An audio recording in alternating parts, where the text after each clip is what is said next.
करते हैं, जो होती है। झूठ क्यों बोलना है? जब आपने इतना कर्जा बढ़ाया तो कहीं ना कहीं इसका खमियाजा तो होगा। फिर आपका इंपोर्ट बढ़ गया, इंपोर्ट इतना बढ़ गया, और ये सिर्फ पीटीआई की गलती नहीं है। मैं नासिर कौम में बता रहा हूँ कि आप मुशर्रफ साहब के ज़माने में हुआ, हमारे ज़माने में, उससे पहले भी हुआ।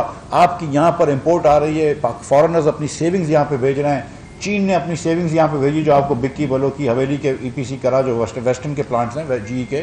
उसके बाद साहिवाल में हब में कोल के प्लांट्स लगे, पोर्ट कासिम में कोल का प्लांट लगा। इंडस्ट्रियल प्रोडक्शन डबल नहीं हुई, एक्सपोर्ट डबल नहीं हुई। अगर आप उन प्लांट से एक्सपोर्ट डबल कर देते तो आपके पास कोयले खरीदने के भी पैसे आते, आपके पास वो रीपेमेंट करने के पैसे आते। आपने उन प्लांट से शादी हॉल बना लिए, वो बिजली से हम शादी हॉल पर बिजली चलती है, रेस्टोरेंट्स के अंदर बिजली चल रही होती है। इस काम ने प्रोडक्टिव काम नहीं किया। तो फिर जब मैं इधर आया, और फिर इसलिए मैं आपसे माजरत भी करूंगा, लेकिन सिर्फ माजरत करूंगा, ये काम नहीं करूंगा। मैंने इंपोर्ट रोकने की कोशिश करी। हमने जो बैन लगाए थे, मैंने वो बैन ईसीसी ने हटा दिए। वज़ीर आज़म साहब के पास जाएंगे, वो टेम्प्रेरी बैन्स थे, लेकिन गाड़ियों के ऊपर और मोबाइल फ़ोन के ऊपर और होम अप्लाइंसेस के ऊपर, CPUs के ऊपर 2-3 महीने तक बैन रहेगा। आपको जो 84-85 में तकलीफ आ रही है, वो 2-3 महीने तक तकलीफ रहेगी। मैं सिर्फ माफ़ी मांग सकता हूँ आपसे, लेकिन इसकी तकलीफ नहीं हटाऊंगा आपकी। मैं सीधी सीधी बात कर रहा हूँ, ठीक है? मैं तकरीर अब कर रहा हूँ, आप ये व्यूज़ गाड़ी ये मैं तकलीफ बिल्कुल नहीं हटाऊंगा आपकी, बिल्कुल मैं माजरत चाह सकता हूँ, ठीक है? ये मुझे अपने मुल्क का इस वक्त जो है ना, मैं उस दिन कहा था, वो लोगों ने कहा भी, और मैं फिर से कह देता हूँ कि मेरी फर्स्ट प्रायोरिटी ना इन्फ्लेशन को कंट्रोल करना थी, ना मेरी फर्स्ट प्रायोरिटी जो है वो ग्रोथ को लेके आना है। मेरी फर्स्ट प्रायोरिटी और only priority right now is to save this my country from default, ठीक है? और आप सबकी भी प्रायोरिटी यही है। मुझे यकीन है कि deep down all of us are Pakistanis, we want to not be embarrassed to the rest of the world कि हम डिफॉल्ट वाला मुल्क में हो। हम यही करेंगे। और जो अगर हमने कर ली थी फरवरी के अंदर जाके, हमने भी प्राइस कम करी, श्रीलंका ने भी प्राइस कम करी। श्रीलंका ने मुंह मोड़ लिया, कहा कि हम देख लेंगे, IMF को हम पेमेंट नहीं कर रहे हैं, बात नहीं कर रहे हैं। हम लोग अप्रैल में हमने कहा नहीं, हम प्राइस बढ़ा देंगे। हमने बात शुरू कर दी उनसे, फिर बढ़ा भी दी प्राइस, थोड़ी सी देर से बढ़ाई, लेकिन बढ़ा भी थी। सिर्फ बांग्लादेश ने भी प्राइस कम नहीं करी, उनको IMF पे जाना पड़ा, $4 बिलियन मांगे। आज 50% पेट्रोल की प्राइस बढ़ाई है। आज 308 रुपये का पेट्रोल बांग्लादेश में हो गया। हाई ऑक्टेन में कहा तो 350 रुपये का हो गया। तो बांग्लादेश ने भी करा, सही किया। अपने मुल्क को पहले आदमी बचाता है, सेफ्टी फर्स्ट। तो अब 84-85 का जो मसला है आपका, उसके अंदर जो अभी मुझे डॉक्टर साहब ने कहा है कि जो इनके सर्कुलर से पहले के आइटम्स थे 173 आइटम, वो इंशाअल्लाह ताला इस हफ्ते में आप वो कर देंगे। उसके अलावा इस हफ्ते से मुराद कमिंग वीक, सॉरी। इसके साथ साथ ये भी मैं आपको बताता चलूँ कि जो लोग एक्सपोर्ट्स कर रहे हैं और उनके कोई मसले हैं, तो हमने एक कमेटी बनाई है, जो डॉक्टर साहब भी हैं जिसमें मुकरम अंसारी साहब भी हैं, हमारे मेंबर कस्टम्स। उसके अंदर हमारे मुर्तज़ा मेमन साहब भी हैं, और साले फारूकी साहब भी हैं, स्पेशल सेक्रेटरी और सेक्रेटरी कॉमर्स। एहसान अफजाल साहब हैं, जो मेरे साथ काम करते हैं, वज़ीर आज़म के कोऑर्डिनेटर हैं for industry.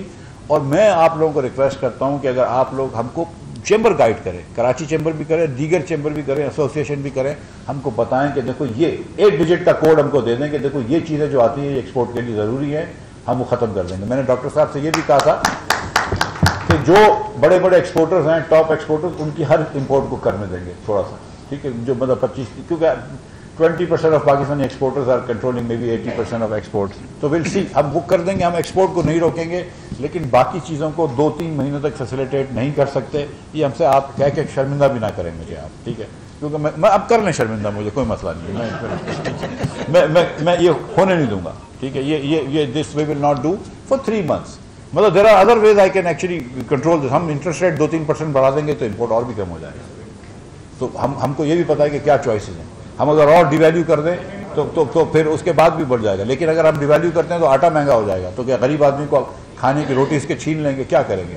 So we are very happy कि ये हमारे इंपोर्ट करने से डॉलर कंट्रोल में आ गया, और इंशाल्लाह उसका समर आप देख रहे हैं और देखते रहेंगे इंशाल्लाह ताला। आइंदा कुछ दिनों में आपके लिए और भी आसानी होगी। तो और जहाँ तक आपके डैमरेज का ताल्लुक है, मैं शुक्रिया पहले तो अदा करता हूँ हमारे मेंबर कस्टम का और चेयरमैन FBR का, और साथ साथ मेरे भाई फैसल सब्जवारी का और चेयरमैन KPT का, कि इन्होंने इस पर मेहनत की है। और चेयरमैन साहब, मैं आपसे ये रिक्वेस्ट करता हूँ कि आप एक लेटर और लिख दें कि ये जो डॉक्टर इनायत डिले करते हैं, ये भी हमारा कसूर है परमिशन का, और इसके लिए भी जो है वो आपने जो फार्मूला किया था कि कम से कम 50% तो उससे आप डैमरेज माफ़ करवाइए। या कोशिश करके इससे ज़्यादा माफ़ करवा दीजिए। तो चेयरमैन साहब ये आप ज़रा देख लीजिए, हम कोशिश करके आपको ये डैमेज खत्म करवा देंगे। ठीक है, जो यूनुस सुमरो साहब ने तजवीज़ दी है, मैं समझता हूँ कि मुकरम भाई ये और ये चीफ कलेक्टर साहब भी बैठे हुए हैं कि ये तजवीज़ मुझे लगता है कि बहुत ही रीज़नेबल तजवीज़ है, तो ये तजवीज़ भी मांग लेंगे। इसके साथ साथ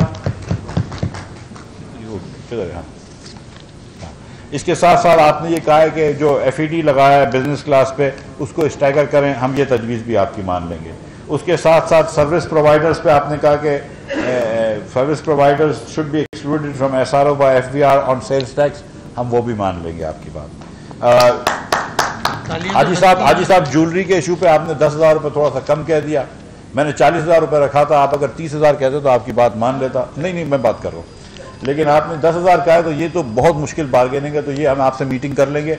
हम ज्वेलरी का जो 40,000 रुपये हम इसको भी कम कर देंगे, ये मैं आपसे वादा कर रहा हूँ। ठीक है, लेकिन हम उसको फिक्स टैक्स में ही रखेंगे, लेकिन हम 30 कर देंगे। लेकिन हम आपको ये ऑप्शन दे देंगे कि जिस आदमी को फिक्स टैक्स रजीम में नहीं जाना है, जिस ज्वेलर शॉप को, लेकिन बड़े शॉप्स हैं, इसमें रूल ये है, मैं लोगों के लिए बता दूँ कि 300 स्क्वायर फुट से बड़ी दुकानें जो हैं वो सेल्स टैक्स देंगी 3% ज्वेलरी पे। 17 से हमने 3 कर दिया, इसमें किसी ने अप्रिशिएट नहीं किया, लेकिन हमने कर दिया 17 से 3। जो 300 से छोटी दुकानें हैं उनको हमने फिक्स कह दिया। उन्होंने कहा नहीं 40,000 बहुत ज़्यादा, तो फिर मैंने कहा 3% पे आ जाओ, तो वो ऑप्शन इनके पास है।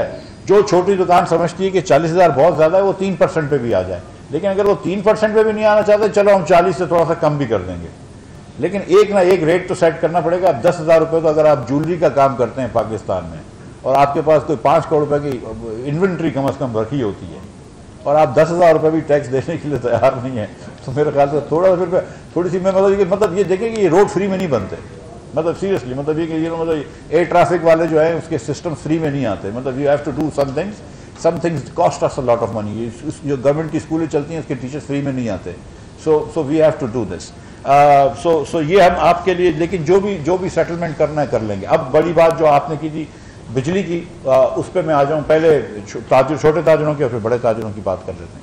छोटे ताजरों पे हमने एक फिक्स टैक्स डाला था, उसमें मैं let me admit first of all कि मेरी गलती थी कि मैंने ये नहीं सोचा था उस वक्त, और हमने जिन लोगों से बात की थी उन्होंने भी नहीं सोचा था, सच्ची बात है, ट्रेडर्स ने भी नहीं सोचा था कि जो दुकानें बंद होंगी या जो बहुत छोटी दुकानें होंगी, कोई छोटी पान की एकदम ढाबा टाइप का है, पान की भी छोटी दुकान है, वो अगर चल रही होगी, या कोई औरंगी टाउन के अंदर छोटी सी कोई पंसारी की दुकान है, तो वो कहाँ से दे सकेगा पैसे।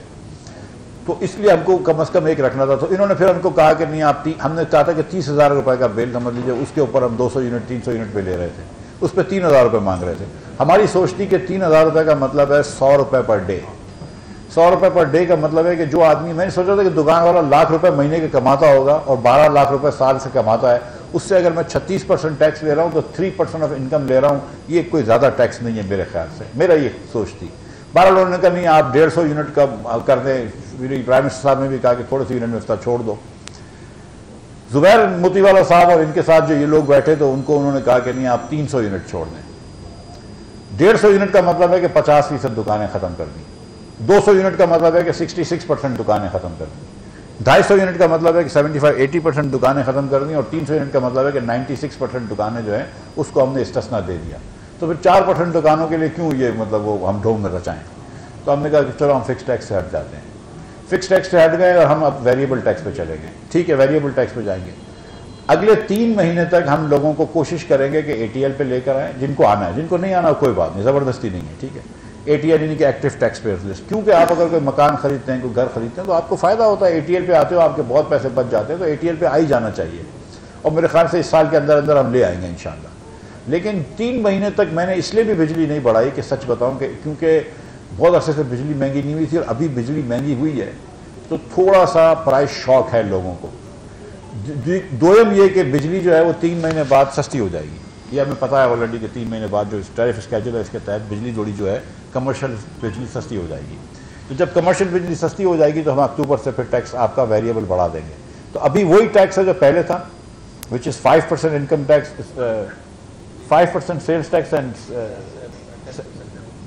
7.5 था, 10 था, 7.5% सेल्स टैक्स, नहीं शुरू में 5 और 7.5%, 5% सेल्स टैक्स और 7.5% इनकम टैक्स जो पहले था रिजीम, जो अप्रैल में मई में था वही हो जाएगा।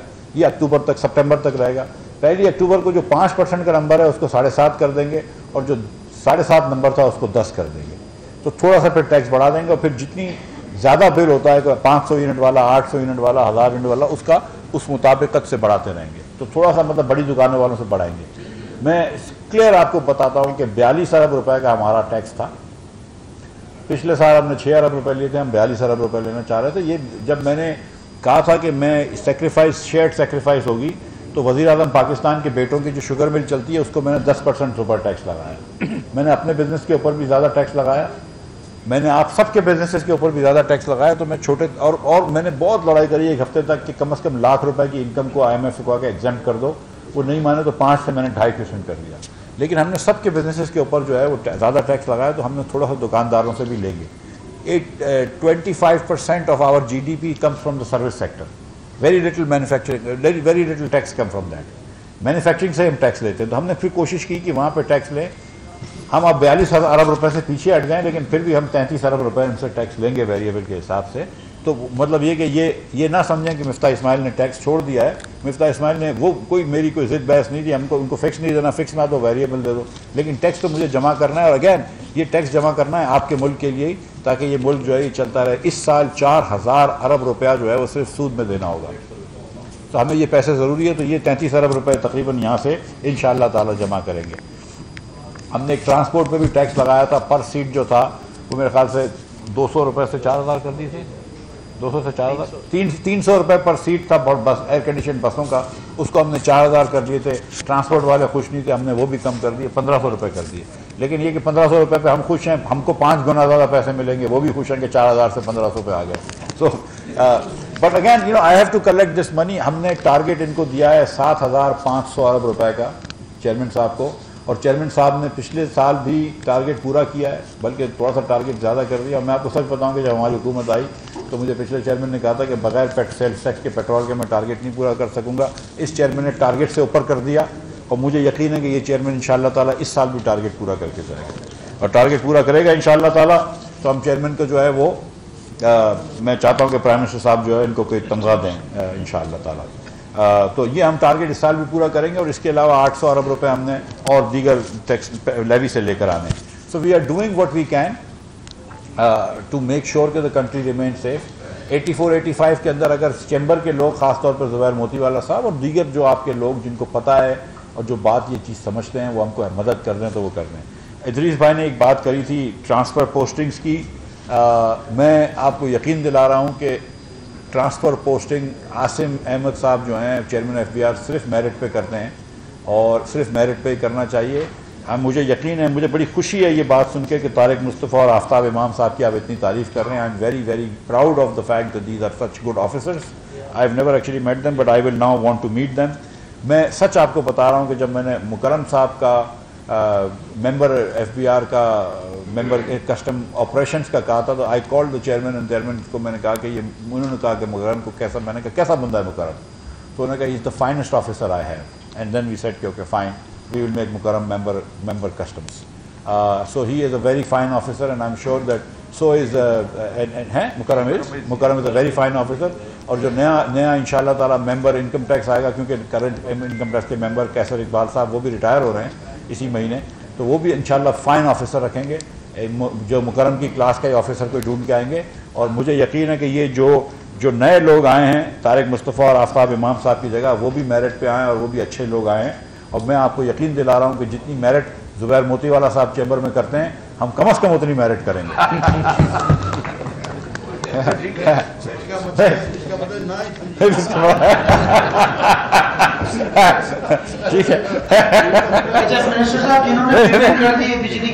आ रहा हूँ मैं, तकरीर खत्म होने दो। अच्छा, उसके बाद जो बात हुई है, और जिन्होंने बिजली की पेमेंट कर दी, ज़ाहिर है उसको एडजस्ट कर देंगे, वापस तो नहीं करेंगे, उसको एडजस्ट कर देंगे। और हमने ये मिनट्स भेज दिए हैं पेट्रोलियम वाले को, वो मसला हल हो जाएगा। अब आइए बड़े ताजरों के लिए जो बिजली और गैस सस्ती दी जा रही है, हम सब्सिडी का नाम इधर नहीं लेते क्योंकि चैम्बर में बैठे हुए हैं, या एलीट कैप्चर का नाम भी नहीं लेते। हम कह रहे हैं कि जो regionally comparative level playing field, सबको लेवल प्लेइंग फील्ड चाहिए, रीजनली कंपैरेटिव। और आज तो रीजनली कंपैरेटिव हम ही रह गए, बांग्लादेश तो निकल गया रीजनली कंपैरेटिव से आज। उसके अंदर हमने 9 सेंट की बिजली जो है वो दी है आपको और $9 की गैस दी है। $9 की गैस जो है वो पहले LNG की $9 की गैस जो थी वो सिर्फ नॉर्थ को मिलती थी, अब नॉर्थ और साउथ दोनों को मिलेगी $9 की गैस। तो मेरे ख्याल से ये 1 जुलाई से है, ये अप्रूव हो चुका है। तो ये अप्रूव भी हो चुका है और SEC ने भी अप्रूव कर दिया है, काबीना ने भी अप्रूव कर दिया। ये नोटिफिकेशन मिनट्स आने के 1 आध दिन के अंदर निकल जाएगा। अगर नहीं निकला है तो मैं बिजली के पेट्रोलियम के सेक्रेटरी साहब से पूछ लूँगा। आप लोगों को गैस जो है वो $9 की मिल रही है, जिसका थोड़ा बिल ज़्यादा आ गया तो वो फिर आगे एडजस्ट हो जाएगा। जो बिजली है आप लोग, आप मत बताइए तालियां इस पे, लेकिन $9 की गैस आपको कभी मिली नहीं। जो 19 मेगावाट 20 सिंध के अंदर हम दे रहे हैं, जो $20 की गैस दे रहे हैं वो मतलब कंप्लेंट आप लोग सब ने करी है। जो $20 की गैस को 9 कर रहे हैं उस पर ताली मत बजाना, कोई बात नहीं। इसमें कभी आप लोगों का दिल हो तो शहबाज शरीफ को शुक्रिया का लेटर लिख दीजिएगा, ठीक है। And Shahbaz Sharif has been very kind to agree with this, ठीक है। और मैं आपको सच बता रहा हूँ कि इसमें एक बहुत बड़ा रोल जो है, इनफैक्ट जो सेंट्रल रोल इसमें नवेद कमर ने प्ले किया है। So Naveed Qamar really deserves the vote of thanks from all of you for insisting कि आप ये जो मराहत है पूरे पाकिस्तान में दी जाए। दूसरी जो चीज़ थी वो 9 सेंट की बिजली है, और 9 सेंट की बिजली जो है वो 1 अगस्त से हुई है, जुलाई के महीने में 9 सेंट की नहीं है। तो इस पर शहबाज शरीफ साहब बिल्कुल ये चाहते थे, खुर्शीद शाह साहब चाहते थे, दीगर लोग नवेद कमर साहब चाहते थे कि वो 9 सेंट की बिजली जो है वो 1 जुलाई से हो। किसी एक वजीर ने उसकी मुखालफत की थी, मुझे नाम उसका याद नहीं है, तो बहरहाल फिर वो 1 अगस्त से हो गया। होता है ठीक है, एक जानता, ठीक है। और क्योंकि उसको पैसे का हिसाब करना होता है। अच्छा, उसके बाद जो हमने की थी बात, और ये भी मैं क्लियर कर दूँ, जो हमने उस पर आता हूँ मैं, हमने जो बात की थी वो ये थी कि हमने सिर्फ 2 महीने के लिए नोटिफाई करने की इजाज़त दी थी पावर सेक्टर को, क्योंकि हमारे पास और पैसे नहीं थे। तो शहबाज शरीफ साहब ने इंसिस्ट किया कि नहीं, 2 महीने के लिए नहीं, आप साल के लिए नोटिफाई कराएं। मैं कहीं मैं अभी 2 महीने के लिए नोटिफाई करूँगा और मैं कहीं से पैसे ढूंढ लेता हूँ और उसके बाद मैं ये कर दूँगा। देखिए, अब एक चीज़ मैं आपको बताऊँ, होता ये भाई कि कुछ भी हो जाता है ना, तो आप मिनिस्टर के पास जाते हैं, बोलते हैं अच्छा यार साल आपने शुरू किया, साल के अंदर शुरू के अंदर आपने कहा 5% डेफिसिट करेंगे GDP का। फिर उसके बाद कोई आदमी आया 40 अरब रुपए का खर्चा किया, कोई आदमी ने कहा 60 अरब रुपए का, ये भी कोई 80 अरब रुपए का या कोई 83 अरब रुपए का खर्चा था। हमने 20 अरब रुपए रखे थे, अब 60 अरब रुपए कहाँ से आएंगे? तो आप अगर हाँ बोलते हैं तो वो आहिस्ता आहिस्ता खर्चा बना। तो जहाँ पे आप शुरू हुए, आपने कहा था साल के शुरू में कि हम 2000 अरब रुपए का डेफिसिट करेंगे, साल खत्म होते होते 3500 का डेफिसिट हो गया। पिछले साल फरवरी दिसंबर के जो नंबर्स थे, जो IMF से पिछली हुकूमत ने एग्री करे थे, वो 25 अरब रुपए का डेफिसिट था, प्राइमरी सरप्लस, प्राइमरी डेफिसिट, जिसके अंदर ये कि deficit minus the interest payment 25 अरब का था। जिस दिन मैं वजीर बना तो मुझे वजीर बनने से 1 दिन पहले 2 दिन पहले वो फाइनेंस सेक्रेटरी को अंदाज़ा हो गया था कि मैं वजीर बन रहा हूँ। तो मेरे घर पे आ गया कि देखो ये नंबर देख लो। पहले दिन से उसने मुझे अंडर प्रेशर करा कि मिफ्ता भाई कोई चीज़ नहीं मानना, आपकी नई नई हुकूमत आई है, बहुत बुरा हाल है। तो उसने मुझे बताया कि 25 अरब की हमने वादा किया था, जो हमारा इंटरनल डॉक्यूमेंट है वो 1350 अरब बोल रहा है। अब 25 अरब कहाँ और 1350 अरब का 54%। तो मैं चला गया प्राइम मिनिस्टर के साथ, मैं बोलते हैं प्राइम मिनिस्टर को, मैं कहा सर ऑफ है बजट। बोलते कितना ऑफ है? मैं कहा सर 54% ऑफ है।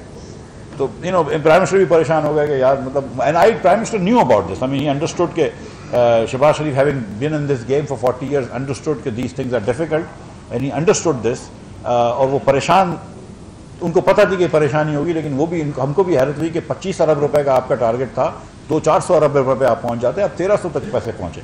फिर उसको हमने शेव करने की कोशिश करी और आहिस्ते आहिस्ते कम करने की कोशिश की, लेकिन हम इतना ऑफ पहुंच गए थे। तो इस साल हमने फैसला किया है कि जहाँ जहाँ हमने ज़्यादा पैसे देने होंगे वहाँ वहाँ हम पैसे जो है वो कहीं ना कहीं से रेस करेंगे। मैं क्लियर बात कर रहा हूँ, because I will not deficit, increasing the deficit is easy answer, but that's not the easy answer we will take, because for 75 years we are taking this easy answer, and today India has a 600 billion rupee reserve and we have 8 billion rupee reserve, and this is not right. ठीक है, मतलब ये बिल्कुल सही नहीं है।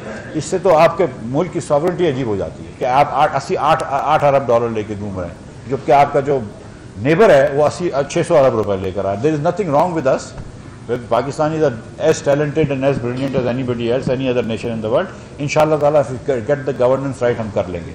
So ये पैसे कहीं ना कहीं से हम लेकर आएंगे, लेकिन इंशाअल्लाह ताला बिजली आपको 1 साल की देंगे। अब उसके बाद जो है वो फ्लड्स आ गए। लेकिन इत्तफाक है कि हमने इसकी कंटिजेंसी बिल्ड करी हुई थी। देखें TS1 ने नुकसान किया, दैट्स नॉट अ कंटिजेंसी। बिजली के अंदर एक्स्ट्रा पैसे देने, दैट्स नॉट अ कंटिजेंसी। ठीक है, ये तो बिजली में दैट्स एन एक्सपेंस। बट अगर फ्लड आ जाते हैं तो वो कंटिजेंसी हो जाती है, दैट एक आफत आ गई, उसके हमने पैसे रखे हुए थे बजट के अंदर। तो इंशाअल्लाह ताला ये जो पाकिस्तान में आफत आई है, कल रात को प्राइम मिनिस्टर ने कहा कि आप ये पैसे दें, तो मैंने कहा कि सर मैं सुबह 8 बजे जो है वो मीटिंग कर लेता हूँ NDMA के चेयरमैन से, सेक्रेटरी फाइनेंस के साथ, और सुबह हिसाब कर लेता हूँ कि उनको क्या ज़रूरत है क्या नहीं है। तो प्राइम मिनिस्टर जानते हैं मुझको, तो उन्होंने कहा नहीं मैं तुम्हारा काम आसान कर देता हूँ, आज के दिन में 5 अरब रुपए इसको दे दो। तो मैंने वो 5 अरब रुपए दिलवा दिए। प्राइम मिनिस्टर साहब ने एक और चीज़ की है, मैं आपको बताऊँ, this has been devastating for Balochistan. I mean this has been truly devastating for Balochistan.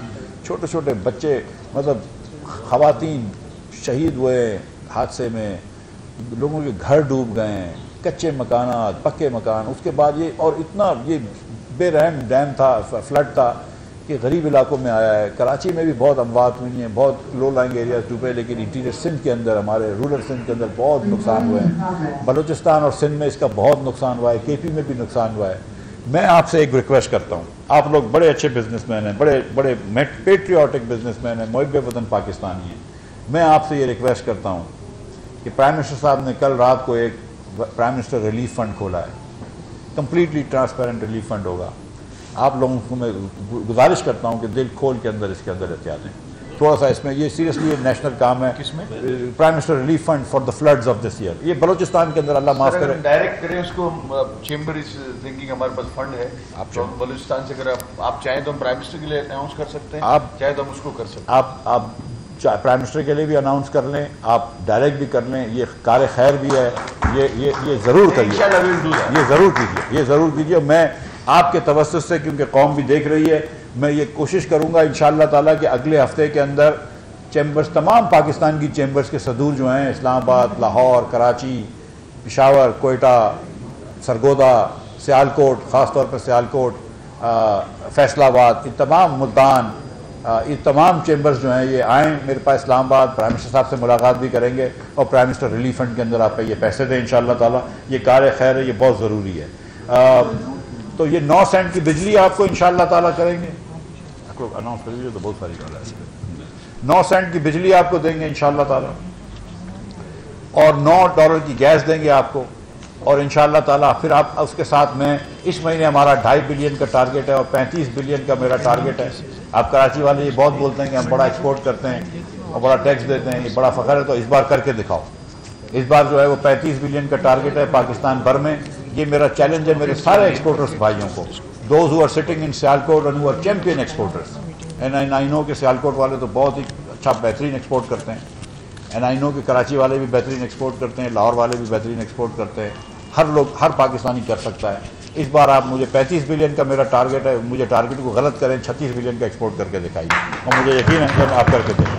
आपके जो मसले हैं एक्सपोर्ट के, मैं ये भी चाहता हूँ मैं कि अगले हफ्ते इंशाअल्लाह ताला मैं फिर डॉक्टर इनायत साहब को तकलीफ दूंगा इस्लामाबाद आने की, और मुकरम साहब भी होंगे, और मैं आप लोगों के भी 2-3 थोड़ा होमवर्क करके आप लोग आइए, 2-3 चैम्बर्स के लोगों को बुला लूँगा और एक्सपोर्टर्स के बात करके आइए, एक्सपोर्टर्स एसोसिएशन आ जाए, और जहाँ जहाँ आप लोगों के इंपोर्ट का माल फंसा हुआ है एक्सपोर्ट के सामने उसको निकाल देंगे, जिसका और कमेटी बना देंगे, और जिसका इंपोर्ट के सामने इंपोर्ट का माल फंसा हुआ है उसके लिए मैं माजरत करता हूँ।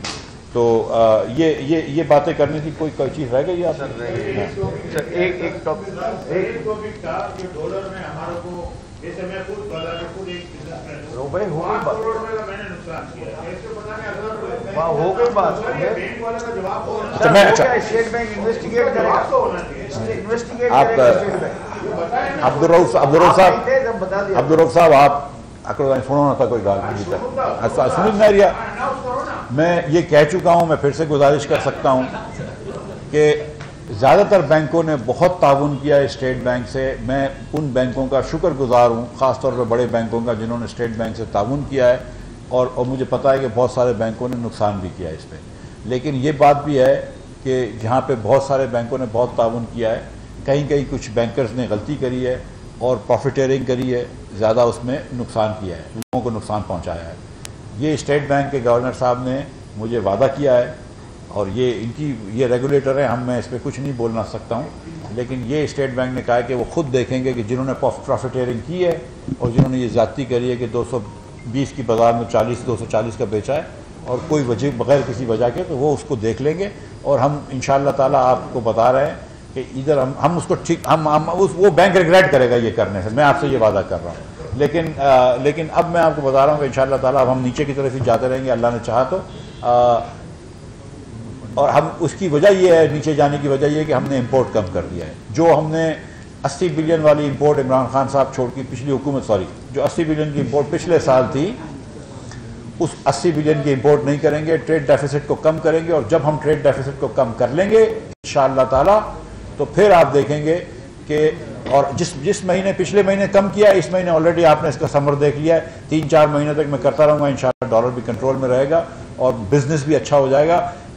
2-3 महीने आप मुझे दे दें तकलीफ के, उसके बाद इन्फ्लेशन भी कंट्रोल में आएगा, डॉलर भी कंट्रोल के अंदर आएगा और फिर इंशाअल्लाह ताला हम ग्रोथ की नैश पे जाएंगे। मुझे यकीन है कि आप जैसे काबिल बिजनेसमैन हमारे साथ जो बैठे हुए हैं, तकरीर के बीच में तो आप जैसे काबिल बिजनेसमैन हमारे साथ जो बैठे हुए हैं, उनकी रहनुमाई से, उनकी मेहनत से और उनकी कारोबारी एक्यूमेंट के साथ हम बिल्कुल एक्सपोर्ट भी ज़्यादा कर लेंगे, लोकल भी सेल्स कर लेंगे और इंशाअल्लाह ताला हम पाकिस्तान को एक मरतबा फिर मजबूत मईशत देंगे। शुक्रिया। 3 पॉइंट रह गए, 2 पॉइंट ये, एक तो ये जो सर LED वाला, उसकी जो कंपोनेंट आए हुए हैं पोर्ट पे रुके, उनको तो जाने दें ताकि जो LED के कंपोनेंट्स उससे पहले आए हुए 171 में 73 आइटम में वो तो ऑटोमेटिकली निकल गए। उसके अलावा जो है वो अगले हफ्ते मीटिंग में बैठ के बता देंगे। ठीक है सर। अच्छा, दूसरी बात ये कि एक अफगान बार्टर ट्रेड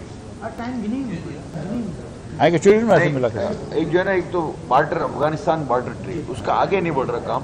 सिद्दीक साहब वो आए थे, सादिक साहब भी, और ये जो ने सारा रुका हुआ है। बहुत फायदा हो सकता है। आज हम अब नेट इंपोर्टर बन गए अफगानिस्तान से, हमारे लिए फायदा हो। आप क्या कह रहे थे?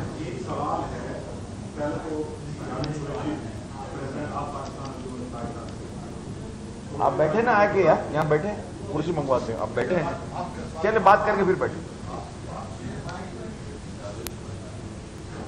छोटे ताजिरों के लिए मैं पहले तो शुक्रिया अदा करना चाहता हूँ कराची का और बिलखुसूस अजीज साहब का, जुबैर मोदी साहब का, और आपने बहुत एक अच्छा फैसला लिया, कोई गलती थी और उसे आपने दुरुस्त किया। सबसे पहले तो मैं ये आपसे अर्ज करना चाहता हूँ कि आपने 3 दिन पहले ऐलान जरूर किया है कि हम जो है सेल टैक्स वापस ले लें। कुछ साथियों ने पैसे जमा करा दिए हैं, कुछ लोगों ने हमने रोके हुए हैं, तो उसके लिए प्लीज आप बताएं नोटिफिकेशन कब तक आ जाएगा, तो उस सिलसिले में लोगों का वीडियो जरूर जिन्होंने पैसे जमा करा दिए उनके पैसे एडजस्ट हो जाएंगे, जिन्होंने नहीं जमा कराया उनको हम नोटिफिकेशन दे देंगे। मेरे ख्याल से सर 11 मुहर्रम को, 11 बुध के दिन या पहले से निकाल हम कोशिश करेंगे। मैं बात करूंगा सेक्रेटरी पावर ललियाल साहब से, अगर वो पहले कर सकते हैं, लेकिन कर लेंगे। दूसरा ये कि आपने जो बलूचिस्तान की जो रिलीफ फंड के लिए कहा है, तो हम अभी ये हम फैसला ये अभी फौरी तौर पर हम ये कर सकते हैं कि 5 बिलियन अनाउंस करते हैं और इंशाअल्लाह 5 मिलियन के हम गुड्स खुद जो है बलूचिस्तान भेजेंगे। मैं चैम्बर का शुक्रिया अदा करता हूँ। मेरे ख्याल से ये पाकिस्तान की पहली चैम्बर है जिसने वज़ीर आज़म पाकिस्तान के रिलीफ फंड में 50 लाख रुपए की एक खती रकम का अतिया का ऐलान किया। मैं आपका शुक्रिया अदा करता हूँ इदरीस मेमन साहब और बिलखुसूस ज़ुबैर मोती वाले साहब का, जो कि ये बिजनेसमैन ग्रुप के हेड हैं, कि आपने ये एक अच्छा अनाउंसमेंट किया। बहुत शुक्रिया आपने। अच्छा LED की, अच्छा अब ये कमेटी जो है वो हम आपने नहीं बताया है। अच्छा ये ज़रा सा जो एक सवाल आखिरी था कि जिनको, क्योंकि जुलाई के महीने में 9 सेंट इफेक्टिव नहीं था, तो जुलाई के महीने में पिछला FEC लग के चला गया, फ्यूल एडजस्टमेंट चार्जेस। मैं इसके बारे में ज़रा सा पावर सेक्रेटरी से पूछ लेता हूँ। अप्रैल, हाँ, उसका मैं पावर सेक्रेटरी से पूछ के उसका मसला हल करवा दूंगा। मुझे एक दिन दे दीजिए, मुझे पता नहीं है। कल हल होना चाहिए, कल हम अभी मैं पावर सेक्रेटरी से अभी बात कर लूँगा, तो मैं हल करा लूँगा। मैं आपका एक मरतबा फिर बहुत शुक्रिया अदा करता हूँ कि आपने मुझे इधर बुला के इज्जत दी है। बहुत शुक्रिया।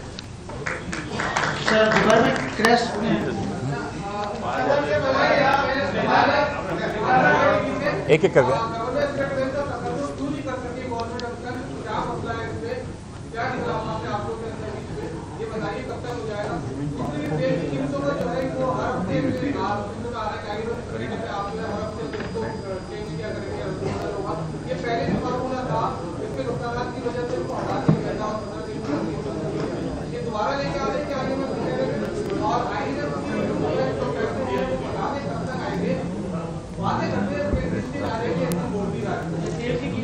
ये इनका जवाब दे दूं फिर एक एक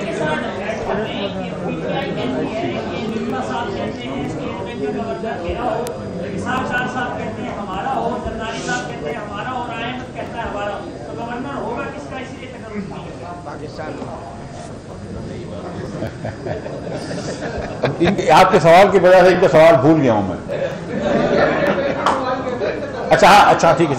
ये जो हफ्ते वाली जो पेट्रोल की कीमत की जो सेटिंग करने की बात थी, वो कोई IMF की तजवीज़ नहीं है, वो हमारी खुद की सोच थी कि क्योंकि इतना ज़्यादा फ्लक्चुएशन आ रही है मार्केट में तो उसको हफ्ते कर लें, बाकी IMF से कोई तजवीज़ नहीं है। जो हमारी कोशिश है इंशाल्लाह कि कुछ अरसे बाद इसको हम एकदम डीरेगुलेट कर दें और मार्केट खुद डिसाइड करे, लेकिन फॉर नाउ इससे IMF का कोई ताल्लुक नहीं है, हमारी अपनी तजवीज़ थी, लेकिन फॉर नाउ हमने ये फैसला जो है ये मौखर कर दिया। वो जिस पहले की तरह हर 15 दिन में इंशाल्लाह ताला ये फैसला आता रहेगा। गवर्नर साहब इंशाल्लाह ताला जल्द लगा दिए जाएंगे। और जो आपकी जो बात है वो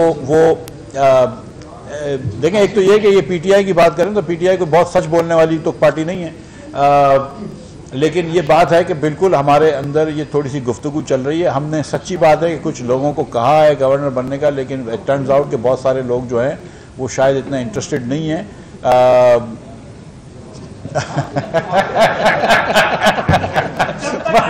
इंशाल्लाह ताला जल्द। पहले मैं कहता था इस हफ्ते, और हर हफ्ते मैं ईमान से सोचता था कि इस हफ्ते हो जाएगा, अब मुझे नहीं पता था, मैं जल्द कहता हूँ जी।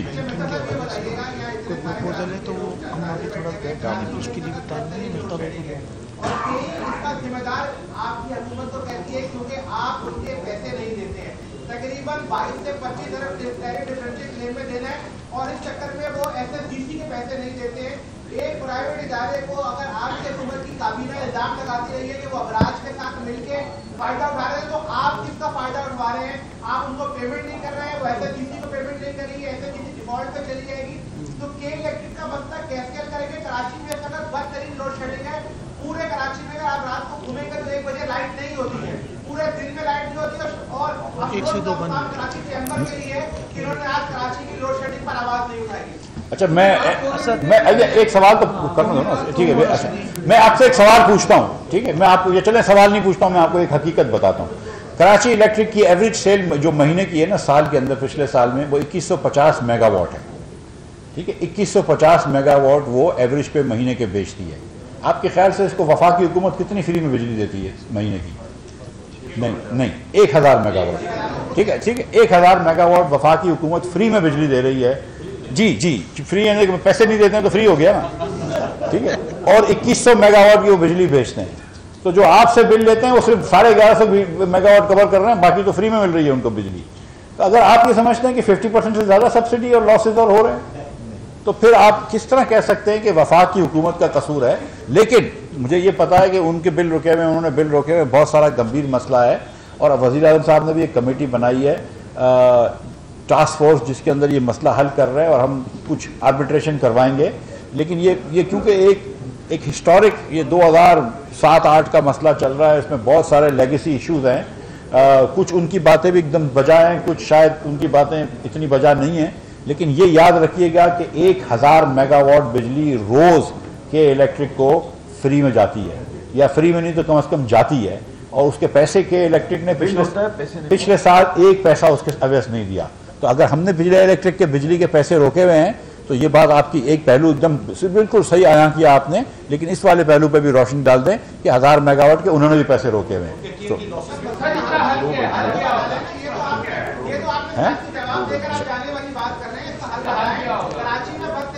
भाई मेरी एक तो ये जो आप बार बार कह रहे हैं ना कि कराची में बदतरीन लोड शेडिंग हो रही है, ये भी हकीकत से बात दूर है। मेरी गुजारिश सुन लीजिए। जी मैं जुबैर साहब जो है वो भी, मैं सोल्जर बाजार में पैदा हुआ हूँ, सिविल हॉस्पिटल में, ठीक है। नहीं मैं अब वहाँ पर रहता नहीं, कराची में रहता हूँ मेरा, ठीक है।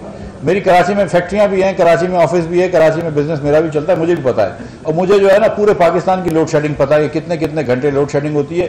ये कहना कहीं पर, ये कोई मत सोचिएगा कि कराची में पाकिस्तान भर से ज़्यादा लोड शेडिंग होती है, ये नहीं होती है, ठीक है। ये बात दुरुस्त नहीं है, जो बात दुरुस्त नहीं है वो नहीं है। और हिस्टोरिकली कराची के अंदर लोड शेडिंग कम हुई है रेस्ट ऑफ पाकिस्तान से, और के इलेक्ट्रिक का डिस्ट्रीब्यूशन नेटवर्क जो है बाकी जगहों से बेहतर है। हैविंग सेड दिस, और कराची के अंदर, लेकिन इस्लामाबाद में मिसाल के तौर पर, इस्लामाबाद में आप 99% बिल कलेक्शन करते हैं कि इलेक्ट्रिक के सिस्टम में 82% बिल कलेक्शन होता है। तो उधर लाइन लॉसेस कम होते हैं, यहाँ पे लाइन लॉसेस भी ज्यादा होते हैं, लेकिन नंदलेस यकसा ट्रीट होता है। जो 1000 मेगावाट बिजली इनको दी जाती है वो इसलिए दी जाती है कि इलेक्ट्रिक में भी उतनी लोड शेडिंग हो जितनी। नहीं सर, एक साहब, एक इसका बड़ा आसान सोल्यूशन, कोई इतना बड़ा लंबा चौड़ा प्रॉब्लम नहीं है। जो 1000 देते हैं ना, अगर उसको आप 1200 कर दें और उसकी मैकेनिज्म को भी ठीक कर दें, तो ये हमारा काफी हद तक मसला हल हो जाएगा और हमारी जो है ना लोड शेडिंग के अंदर काफी फर्क पड़ जाएगा। ये मैंने तो पहले भी कहा था और मैंने लिखा भी। जी जी, बहुत अच्छी बात है कि आपकी कुछ फ्रॉड और हंसी है ना, इससे कॉप की डिप्रेशन प्रोसेस कम हो जाता है। संजीवनी के बाद जब आप हंसते हैं ना, तो कॉप समझती है कि इतना बुरे हालात नहीं है पाकिस्तान। तो कहने का मकसद ये है कि सर के आपने सारी बातें की, आवाम को इससे कोई गलत नहीं कि जीडीपी ग्रोथ कितना है, करंट अकाउंट का सारा कितना है, ट्रेड डेफिसिट कितना है, वो नहीं जानते सब बातें। वो ये जानते हैं कि आप उनको सहूलियात क्या फराहम कर रहे हैं। आप बातें करते हैं इसी प्लेटफॉर्म पे दूसरे चैम्बर्स में आके मिनिस्टर आज जितने अरसा हो गया हमें शासन करते वक्त किसी आदमी ने आके यहाँ पे सेटिस्फेक्शन नहीं की। जो भी आता है वो डराता है कि पाकिस्तान का बेड़ा गर्क हो रहा है, पाकिस्तान का ये हो रहा है। किसी शख्स ने आज तक आगे ये नहीं कहा कि हाँ पाकिस्तान में स्टैंडर्डी आ रही है, चलिए जी आप कहते हैं रिकॉर्ड करके बचाइए। पिछली हुकूमत ने लंगर खाने खोले, आप तो कारखाने खोल दें, जो चीजें इम्पोर्ट होती हैं आप उनको फैसिलिटेट करें पाकिस्तान के अंदर बने, पाकिस्तान के अंदर बने, ताकि सनती जोन्स का कायम करें, ताकि वहाँ पर सनतों का एक वसी दायरा हो। यहाँ बैठ के ये कहना आपके पास जो अगला जो फाइनेंस मिनिस्टर आएगा वो इससे ज्यादा बुरी बात करेगा कि जनाब पाकिस्तान को बिल्कुल खत्म कर दिया मिफ्ता इस्माइल ने। मिफ्ता इस्माइल जो ये करके गए और ये करके गए, तो बात ये है कि ये तरीका कब खत्म होगा सर, ये कब खत्म होगा? आप पाकिस्तान को अगर आप इतनी कॉन्फिडेंट हैं और पाकिस्तान के लिए इतने हमदर्दी करते हैं, तो आप कम से कम यहाँ से इसकी दोस्त बनाएं और वो चीजें जो इम्पोर्ट हो रही है उसको कम करने के लिए आप यहाँ कारखाने बनाने की सहूलियात दें इनको, यहाँ ताकि बैठे। आपकी बात बिल्कुल दुरुस्त है और वो सहूलियात भी देंगे, लेकिन फॉर नाउ अगर किसी आदमी का इस वक्त ज़ोर से चोट लग गई और पैर से खून निकल रहा हो और सर में दर्द हो रहा हो, तो मैं ख्याल सर के दर्द को थोड़ा सा इग्नोर कर सकते हैं, पहले पैर के टाके लगवा लें। तो मैं पैर के टाके लगवा रहा हूँ। बहुत शुक्रिया आप लोगों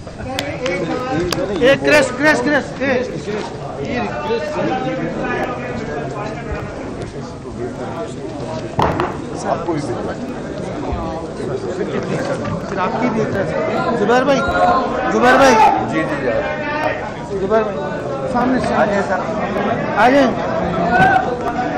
हम देते रहेंगे इनको पर।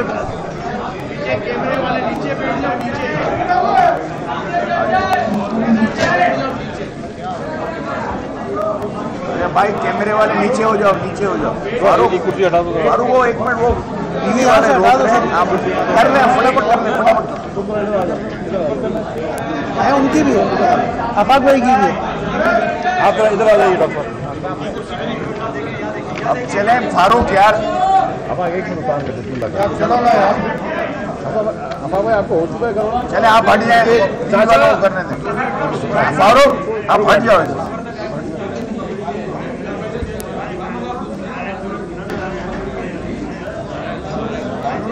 एक और भी आफाक भाई की भी है, उनकी भी है। जल्दी तो जल्दी आए